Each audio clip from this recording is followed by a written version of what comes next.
What's going on, guys? Zeiad here, back again on another episode in Between the Lines for our match preview for the upcoming weekend for the big games that are going on for the top five games. Typically, in the match previews, we like to cover the top five league biggest games. And, since Chelsea, Arsenal, and a Barcelona fan in here, we're always going to cover those games. So you'll always have us talk about those specific team games that are coming up. And we're going to do a little bit of predictions of the biggest games happening this weekend. And then the week after, we'll kind of go see who got the most right on the prediction. So, Wassim and Moe here with me here on a Friday. How's you guys' week been so far? Another 9 to 5 week completed. Trying to skip Um, it. yeah, we said about another week, but the downside is it started snowing today. So Really? yeah, it snowed a little bit. When I walked out of the gym, I saw it. I'm like, nope, I don't want to be here anymore. Oh, it But didn't. It didn't snow here at all. It's just a I, little bit cold. Yeah, I just went on a walk. It didn't. I'm gonna leave the house now. yeah, no, this is peak Wasim weather actually. Wasim would be one of those players like Tierney. His short sleeve, no gloves, 100%. raw dog. Alpha got injured from.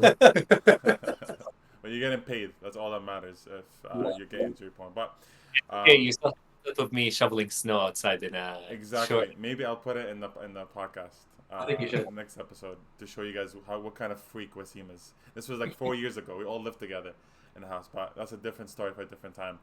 So yeah, today's show we're gonna be talking about the City Spurs game, the Liverpool game, and Miriam first game for United. How they're gonna line up and what we're predicting, and we're gonna have some match predictions for some of the biggest games over the weekend. So first game I want to talk about was the Man City Spurs. Obviously, that's the biggest game for the weekend. Obviously, City are coming out of four losses in a row, which was the first time that Pep has had that before.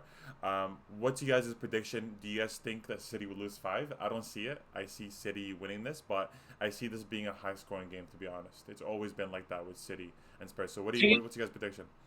City Spurs has always been a funny game to kind of predict because it Yeah. feels like no matter what the form is, it's always like a goal fest.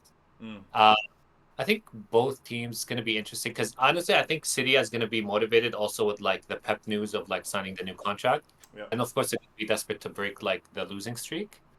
Uh, and I do think City's going to expose Spurs' high line this game at the Etihad. I feel like Spurs have not been very impressive with like the way they're defending with their high Mm. line and with like without pace and Van der Ven. I think City will be able to expose them. But if you guys would predict right now without looking at the table, who scored more goals in the Premier League this year? City or Spurs? I would assume Spurs because Spurs. I think they're the highest scoring team in the league. They scored the most goals. Yeah, they scored Yeah, more goals than City. I yeah, saw that today and I was shocked. I couldn't believe it. Over crazy given how like little Solanke has scored this year. Yeah, exactly. So, and like Wasim said, it's their defensive issues that's clear that's been the biggest issue this season, and that's why they've been dropping so many points and having a lot of issues. So, yeah, I agree with Wasim. I think it's gonna be a higher scoring game. I honestly think City should win this game pretty easily, especially being at home, and Spurs being a bad defensive team. So I think City should be taking this. To captain Haaland or not? Yeah, Yeah, that's for the fan fantasy. week. Yeah, I Uh, mean Salah away game, Southampton. I don't know. you're playing the worst team in the league. Yeah, but I Anyway, never like take chances on away games. We'll talk about that later. we'll talk about that later. Yeah. Um, but here's the thing. Wasim said it's a funny game to predict, which it always is, and it's always a basketball game. And I think, like historically looking at it, City always struggle in those transitional games. Like I remember last year with Poch, we were playing. Our style was NBA. It's back and forth, box to box, Mm-hmm. and City struggled hard with us. We tied 4-4 at home, Yeah. 1-1 away, and then even like last year, City and Spurs was a high scoring game. I actually can't remember the results, but I do think they drew one game. Mm. Um, Spurs don't have Van de Ven, and the replacement for him is kind of sus, Dragusin. Mm. But I don't know, man. I know they're away, but I'm gonna. Oops, Siri's talking. But I think I'm gonna predict a draw. A I draw. I think the main issue for City is their. I don't know what the back line is going to be with all the injuries they're going through. I think that's their main issue. I think Walker is going to be suspect, and City and Spurs are definitely going to target that Walker's side. always suspect. Yeah. Uh, so like. there is a chance like Son can make a goal. He always finds a way to like get chances at least against City. Yeah. So we'll see how it goes. Yeah, I think the Spurs are gonna score goals in this game. I don't know how many. Again, the issue is with Spurs too is they have a hard time winning away from home. They've had only 2 wins in 11 games in the last 11 games in the Premier League, and they've had 2 ties and 7 losses.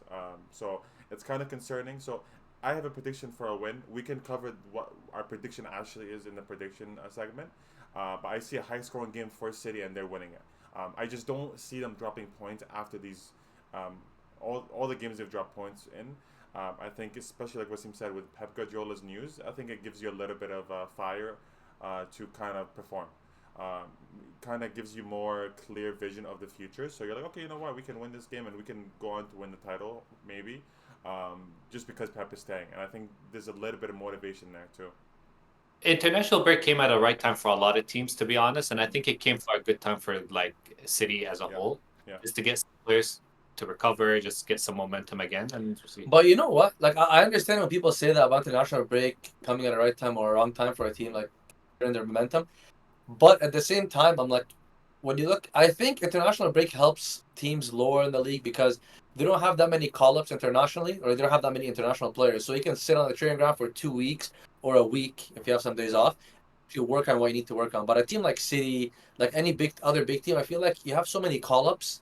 mm, The At the end of the day, what are you really working on? Your coach can think, like the manager can think of, ways to fix things. yeah. But on the training ground, you have limited time. And again, like they probably all get back on Thursday or they get back on Friday, and they have like 1 or 2 training sessions. And I don't think it's enough. It's half of their call-ups are in the hospital. It's okay. Yeah, and honestly, like with their injured team, like an international break, the only thing maybe it does for you is give you some off time and recovery time. But I don't know in terms of like helping you tactically. I don't think I don't think it helps it's tactically. I think it might help in terms of just having the players be in a different environment. You know, when you're maybe yeah. going through a cycle of losing, and especially you're a big team, you might need just a little bit of time off, and go to England and win some games against some bummy teams. So that Facts. might help. But okay, yeah, we'll cover what we think our predictions are for the game in the next segment. But the next game is a Liverpool game against Southampton away from home, filled with injuries. Allison, Arnold, Van Dijk might not be playing. All three big misses for Liverpool, especially Van Dijk. Wassim is smirking. I don't know why. 8-0 Liverpool. Ain't stop. They're gonna win. They're gonna win. Southampton is And so. and Ben If Derek is out too, by the way. That's huge. if Liverpool even do any sort of like high press on Southampton, they're gonna score like at least 5. Southampton do not know how to play from the back, Yeah, and all they've been trying this season is play out from the back. back. Yeah. And the Rams they're playing, oh my god. Yeah, man. Unfortunately, I wish I can give some sort of prediction that's different, Mm, but I see a mauling here because Southampton is the type of team that if you don't create against them, they'll create for you. They'll give you the ball, be like, please score, yeah, do Yeah, yeah, something. you should see half of the goals they've conceded this year. It's just like comedy goals. yeah, and especially like a big center back like Bednarek being out, they're gonna lose a lot of veteran a veteran Experience. player. So I agree. I think they're gonna win. I think again I really want to throw out my prediction, but honestly I'm probably gonna captain Salah. We'll see for fantasy. So leave your comments below. You're playing mind game because at the start you started with saying Salah's playing away, and now you're telling me you're captaining Salah. I Relax, Mourinho. I'm gonna be Relax, Mourinho. I'm I gonna be sleeping from side to side today. I feel the vibe by Friday 2 a.m. That's when I guess my captain. Good time Uh, decision. But there's not a lot to kind of talk about the Liverpool game. We just wanted to discuss it because they're in in the title race. So, but you guys don't think Van Dijk, Arnold being a miss is gonna hurt them? This game, no. Maybe in like other games, but I think if you have injuries and you have Southampton away, that's a perfect time to have injuries. Yeah. This should not be a problem. Yeah. These injuries are a rest, by the way, for the players. Yeah, that's true. Okay, so the Liverpool game we'll give predictions after. But a game I'm excited to see is the United game under a new coach, under a new system possibly. We know he liked to play 3-4-3 for Sporting, and the prediction for the starting 11 for United is something I wanted to talk about today, and what you guys think how it will look like. I think they might play maybe a 3-4-2-1 because Bruno. You also want Garnacho to play in a position kind of higher up. I don't think you want to give him a lot of defensive duties. And Fernandez, do you really want him to start getting used to a new position right away in the middle of the season. I don't think you want to do that, especially quote unquote your best player almost. So what do you guys think? Do you guys think he'll do the 3-4-3, or do you guys think he'll stick to the 4-2-3-1 and ride it out for the season? I think some coaches always try their formations first. They want to see if it fails or not. I know Conte did it the other way. He tried like the same formation to see with his players to prove a point, and then he switched to like his formation. Yeah. Thing is, I don't know what the lineup is going to be because, like you said, a lot of players got called up to internationals, and then players that did not, like Casemiro and Rashford, went to the US for like a 4-day vacation. Yeah. So with like the players he actually got to train with, I actually don't. I'm interested to see his lineup more so just to see who you're gonna go with. And they did get a lot of players back from injury. Mason Mount and Tyler Terrell Malacia, the left back. And I'm gonna tell you right now, I think we're gonna see some sus positioning. I don't know. I've been thinking about this since the day he came in. I generally think I'm not gonna say it's gonna be his long-term position for Garnacho, but I genuinely believe Garnacho will be tried at wing back at one point or another during the season. It's gonna happen. Yeah. I think Mason Mount is gonna thrive. By the way, I agree. Yep, because this is the same system Tuchel played, and Mason Mount thrived. He was part of the front three, like they play narrow, and I think the front three is gonna be. It's probably for now going to be Højlund, Mount, Fernandes. I'm not saying for this weekend because Mount, I don't know how much fit he is, but that's probably going to be the front three. So it's going to be interesting to see what he does with Rashford. I don't think also Rashford gets in. I think Rashford. I don't think so either. But we'll see. Again, I think he's a young, inventive coach. So I feel like he will find a position for him, but he's also ruthless. So like, if you're not performing, you don't play. But someone else like I'm excited to see under him is Menu. I want to see how Menu performs because playing in a pivot and like with 3 at the back or 5 at the back, however you want to look at it, is also interesting because Menu has the ability to dictate games. Yeah. And then I'm more intrigued to see what happens with Casemiro and Ugarte because only one of them will play. You think so it's gonna be Meno and either Ugarte or Casemiro? And I think it'll be Ugarte because Meno is already not athletic enough or not physical enough. You need Ugarte's presence like in terms of like getting up high, defending deep, getting physical, because that Meno doesn't provide you with that. This reminds me of our pivot at Chelsea, Conte and Jorginho. Jorginho is not the physical guy, but he dictated games for us. Like the Champions League final against City, they could not get close to him. So for me, you have a ball playing midfielder, and then you have someone physical next to him. It's always a success. So who do you think is going to be in the 3 in the back? Because we know Martinez probably will be 100%. Then you have De Ligt. Do you think it's going to be Mizraoui or De Ligt? Or who do you think it's going to be? No, I think for now what he's going to do is, Martinez. I would say De Ligt or actually Mizraoui can play right wing back, to be honest. I think. Oh, no. I'm talking about center back. Who are the center backs? Who are the center backs? Yeah, so I'm thinking about who's going to be the center back, the third one. Come back soon. I know he's going to start him right away. People were saying who's coming back, Wassim? Euro, the new center back. Yeah. But I think he might, depending on. I don't know if you want Luke Shaw to be a wingback at this time, going up and down. I feel like he's just going to pull a muscle. When is he going to come back, though? I could see him trying Luke Shaw as a left center back. If he comes up, Luke Shaw, we've seen him play and in a 3 in the back, and he plays really well, in my opinion. So, again, he just never fit. So I really don't even think about him. I think about Mizraoui, Dalot. I don't think you should play Mizraoui in the 3 in the back. I think you should play Dalot in the back. Probably test him out, and then have Mizraoui be the wing back. Then Ahmad maybe on the left side.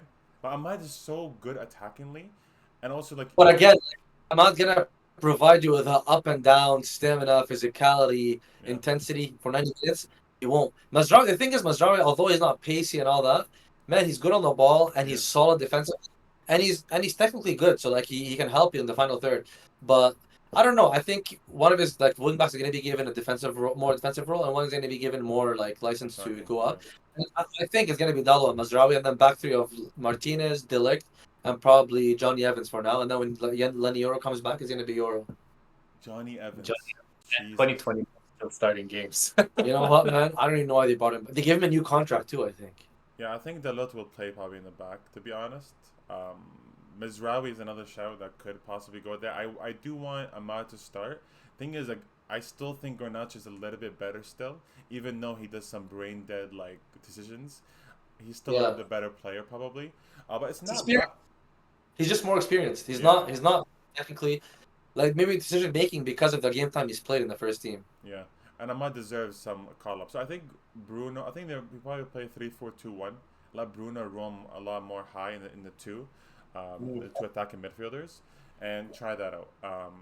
I think he has to come in and do his own tactic. To be honest, I don't. Oh, Yeah, you can't come in and just be like, oh, let me test out the 4-2-3-1 and then switch it out. So exactly. yeah, Like I'm, I'm all for coaches coming in with their philosophy and yeah, beginning with it because I remember when Klopp first came into Liverpool. I always use this example mm, because I love what he did. This man had Lucas Leiva, Emery Chan, and I think it was Joe Allen in midfield, and he still did his counter pressing that we saw later on when he formed his own midfield. Because you have to give a team an identity and then bring players in to fill it. that's exactly. He talked about that in his first interview. He's like, that's the number one goal for him. Like identity is number one. That's all that matters to him. Anything can happen in soccer, and I know Ipswich got their first win last week. But to be honest, if you want your first game now to be, you would pick Southampton or Ipswich. To be honest, Mm. just be and the same if you're gonna try a new tactic, their next game is Ipswich. The game after that is Everton. You might as well do it now because like it's gonna be one of like the easier games in the league. Yeah, I agree, but it's still United. So I know it's easier games, but it's still United. But I do have a question. So Amaram said that he demands at least Europa League for this season. Do you guys think he'll get it? Yeah, I think he'll get it comfortably. Wow, comfortably. Okay. Mhm. You think he's gonna turn it around? Like he's gonna? Oh, 100%. Mm, Man, I generally think we're going to see an instant impact. And I see United going on a nice run of wins. Like, I don't like what's happening right now. Uh, I already see them, like, becoming successful in a way compared to what they were. Do I see him winning big trophies, Champions League, Europa League, the Premier League? I don't. And I don't think he ever will. But because with this style of football, I always say I don't think this style of football is sustainable unless you're club. But like he'll definitely make them challenge. They'll I think next season they're gonna be like top challenging four, hard for challenging. top four. Yeah, top three even. We'll see. Challenging for top four. I don't know. To be the thing is, it's about like United picking it up, but also like other teams falling off. I wouldn't bet on United making it out of Europa just because like at least maybe Brighton can stay keep their spot. I think Spurs will be up there. The way Villa playing, maybe they will drop. Mm. But like it is still gonna be tough just based on like the level I think between like four The teams to competing for Europa. yeah. Mhm. Yeah, I think he almost gets there. Like he's gonna be competing for Europa League, and like Wasim said, I think it just depends on the teams up front. Are they gonna keep performing? Are they gonna drop off in form? Especially the second half of the season. So let's see. I do think they're gonna play better, obviously, because naturally when a manager comes in and someone like him that seems like he's motivated to turn things around, I see them being able to do so. Now the question is, can he keep that momentum from this season if he does have momentum? To the next season. That's always the question to me because I feel like a lot of managers are able to come in, make big changes, start performing well, and then drop off heavily later. So it really depends. I think that depends. It's gonna depend on the summer transfer window, like what they do for him, Yeah, because at the club they don't have his style of players yet. To be honest, yeah, they don't have those Yeah. narrow forwards. They don't have those box to boxes like natural ones. I don't count Garty as one. They don't have natural wing backs. They don't have ball playing center backs or like commanding. He needs a lot to fix, but I he generally needs a think lot. because of injury is he will challenge hard this year for Europa. You can't challenge next year with Hoyland and Xerxes, so they Yeah, I agree. The thing is, like, there's a lot of players to kind of offload, and a lot of players you have to buy. So I do think Hoyland will thrive. I genuinely do think Hoyland this season we will see him go on a goal scoring run that's going to continue to the end of the season if he stays fit. I genuinely do believe so. he's always been a player that's like it's like Nunez almost, like where they do so much for the team and they try so hard to be on the end of chances. They just miss those little one or two things that could get them to score more consistently. So I think that comes from good coaching, man. Because like as a coach, you want your striker to live in the box or be in and around the box. If you're spending all your time outside the box fighting for balls, trying to link play up, who's gonna get the end of it? Like there needs to be a balance that needs to be coached to a player. Hoyland never really developed. He had that breakout season at Atlanta. Unfortunately, came to United to play under Ten Hag, and like you need development. You need a coach to pay attention to you and like mm, give you a program to follow to actually see improvement. With Hoyland, we never saw that. He was injured, and we just saw him like stagnant. If not even regressed. yeah, no, I agree. Okay, Yeah, so we'll kind of dive deeper into what we think the predictions will be. So our next segment will be covering what we think our predictions for the weekend games coming up. And so the first game, we didn't talk about this yet, but Celta Vigo Barcelona. A big game for Barcelona, especially since we dropped points last game. And Celta Vigo is always a tough game. Aspas always gives us issues at his home. Honestly, it's his home. He always is able to make a difference. So my prediction is 2-1 Barcelona. We win the game. We come out, barely winning it because Celta Vigo, again, gives us so much trouble. So my prediction is 2-1 Barcelona. I think. Oh, are we giving predict? Are we in the? Are we doing? Let's do the prediction, yeah. Okay, so we're starting with Barca. I'm gonna say Barca 3-0. Because I know Aspas used to score. Aspas used to Barca were his team to score against. Yeah. Honestly, any team. He used to score against any big team. Forget scoring. He was actually like this nice second striker. Like he was playmaking. No. He's amazing. I love that. Yeah. I saw him in the Premier League and he absolutely failed with Liverpool. Yeah, They threw him on the wing. Yeah. Anyways, I think 3. Yeah, just because they don't have that much pace in their team. Celta Vigo, how are they really going to expose Barca with their one glaring weakness being the high line? I don't know. Yeah. So I'm saying 3-0. Wassim? 1-0 Barca. Okay, I think you're gonna go with a tie. Okay. I was thinking I just honestly because Yamal is injured, but I think you guys will be fine. Yeah, Yamal injury, man. Big news. Huge for us. But next game, Arsenal, Nottingham Forest. Arsenal at home. Should be a pretty easy win. I'm predicting 3-0 Arsenal. I don't care who's injured, who's going to be in the back four. This needs to be at least. I think it's going to be 3-1 just because we're a funny team these days. But it should be 3-1. I don't care who's injured. I say 2-1 Arsenal. 2-1. Wow. Okay.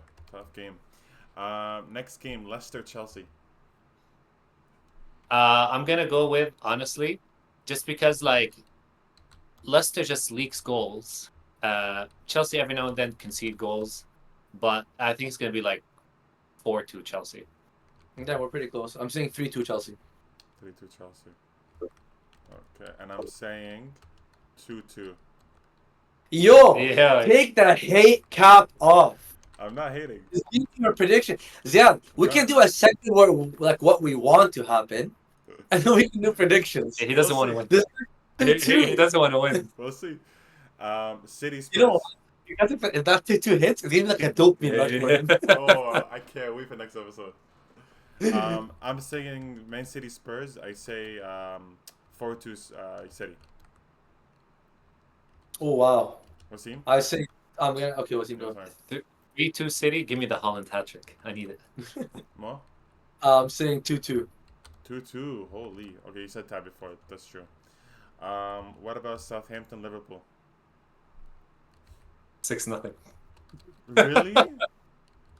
Listen, these kind of games will either be one at the end of the day 1-0 or 6-0. Yeah, might as well go 6-0. I'm saying 4-0 Liverpool. I'm saying 3-1 Liverpool. So you're saying 4-0? Okay. Yep. 4-0. And okay, the last game in Serie A, Milan Juventus, Milan at home. What do you guys think? Juventus again is a defensive ass team, so I'm surprised. And Thiago Motta was not playing like this with was it Bologna? Right? Yeah. I think results. It's a results oriented team, so he needs results as soon as possible. And he's going off of the strength of the team. Yeah, yes, but I don't know. It's kind of disappointing. See, I thought he would do better. I feel I don't know. I think I've actually watched the last few matches they played over the past few years, and I feel like I haven't seen Juventus beat them in 2 years. And Milan are at home. Milan are at home. Milan are at home. I'm gonna say it's gonna be 2-1 for Milan. 2-1 for Milan. Okay, Wassim. 2-2. 2-2. I'm gonna say 1-1. Damn. Yeah, I could say 1-1 as well. 1-1. Okay. So we have our predictions. We'll cover this next weekend. And of course, we're going to have an episode on Sunday talking about the weekend games. I'll give my advance notice. If Arsenal don't win, somehow on Saturday, you always see me nowhere. I'm outside of your house celebrating. But yeah, okay, we'll talk about it. The games on Sunday for sure. We'll also cover to see what predictions we got right and wrong, and we'll tally up the points. And yeah, that's pretty much up for today. Thank you guys so much for tuning in. And yeah, make sure to tune in on Sunday. That's our podcast day. Matches are back finally. No more international ship break anymore. And we're not gonna have one for a while, right? That's gonna be I a don't while. think no, this is this is the one till like March or February-ish. Okay, thank God. So, okay, thank you guys so much for tuning in and joining us for all the match previews and predictions. Again, don't forget to subscribe and follow us on Apple Music, Spotify, Soundcloud, and YouTube to never miss an episode. Make sure to leave us a rating or comment and just spread the message on our podcast. And you can listen just to audio instead of just video. If you're going home from work or just at work bored, you can definitely listen in. So leave your comment below. Stay engaged with us, and we'll reply to any comments that you have. And follow us on Twitter. We're huge there. So we'll leave it at that. I don't know what you said. What'd you say?